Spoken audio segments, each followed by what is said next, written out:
Вот сегодня 19 августа 2025 года, город Степногорск. Мы вот на выезде сегодня приезжали в колонию к Марату, поздравить его с днем рождения, проведать его с адвокатом. И вот на выезде из города Степногорск нас тут целая кавалькада сотрудников встретила с акимата, с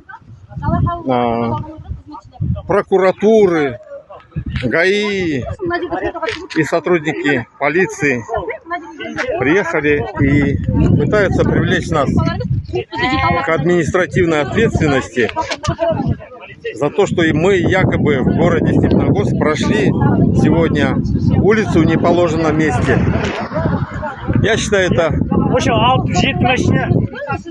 тут целый полковник. Вот. Вооруженные люди с пистолетами. Вот мы не трогаем пистолет, Иван. Вот. Вон у него пистолет, у всех пистолеты. И они решили, что какой-то подвиг совершили сегодня.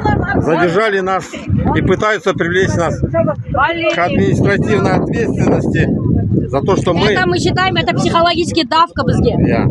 За то, что мы якобы прошли улицу, перешли улицу в неположенном месте. Но мы считаем это политически мотивированное давление, чтобы к Марату мы не приезжали больше. И да, на телефон снял, показывает целый полковник со своего телефона. Они, получается, плюс ко всему вели незаконное наружное наблюдение за нами. Почему? Какое имеете право вести за нами наружное наблюдение? Слежка это называется. Ребята? Главная цель, чтобы мы к Марату не приезжали, получается. Алга Казахстан.